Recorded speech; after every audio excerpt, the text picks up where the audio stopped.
Hello hello. ആരാ സംസാരിക്കണ? കുറച്ചു മുന്നേ വിളിച്ച രാഘവേട്ടന്റെ മകനാണ്. പറയൂ. ഞങ്ങൾ ഫാമിലിയായിട്ട് ഒരുമിച്ച് സംസാരിച്ചു. നിങ്ങൾക്കറിയാലോ, ഞങ്ങൾ എല്ലാവരും ഉദ്യോഗസ്ഥരല്ലേ. ഇനി ഞങ്ങൾ ഓണത്തിന് നാട്ടിൽ വരുള്ളൂ. നിങ്ങൾ ദഹിപ്പിക്കാനുള്ള ഏർപ്പാടുകളെല്ലാം ചെയ്തോളൂ. പിന്നെ ചിതാഭസ്മം അവിടെ സൂക്ഷിച്ചാൽ മതി. ഞങ്ങൾ നാട്ടിൽ വരുമ്പോ വാങ്ങിച്ചോളാം. അതിന് നിങ്ങൾ 6 മക്കളുണ്ടായിട്ടും ഒരാൾക്ക് പോലും വരാൻ കഴിയൂലേ? ഞങ്ങൾ ആരും വെറുതെ ഇരിക്കുന്നവരല്ല. നിങ്ങൾ അത് ആദ്യം മനസ്സിലാക്കണം.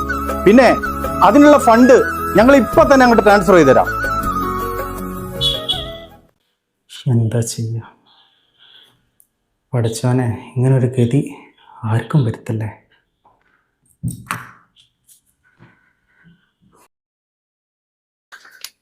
അസീസാക്ക, പിന്നെ ഇത് സാധനങ്ങൾ എടുത്തു വെക്കണം കേട്ടാ.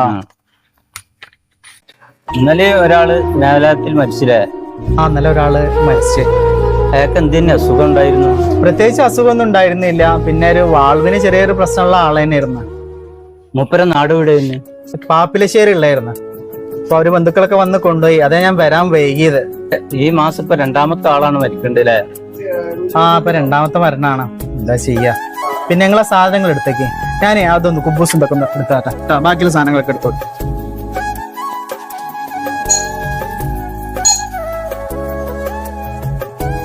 കാക്ക, ഇവിടെ വൃദ്ധസനുണ്ടല്ലോ, അത് എവിടെയെന്ന് അറിയോ? അത് ഈ വയ്ക്കാനാണ്. ഇവിടെ പുറത്താണ്. എന്നാലും അതിന്റെ ആള് ഇവിടെ ഉണ്ട്. എന്ത് നിങ്ങൾ എവിടുന്നാ? നിങ്ങൾ വിളിച്ചില്ലേ? ഞങ്ങൾ പെരുങ്ങോട്ട് വരുന്നു. എന്ത് നിങ്ങള് ആംബുലൻസ് ആയിട്ട്?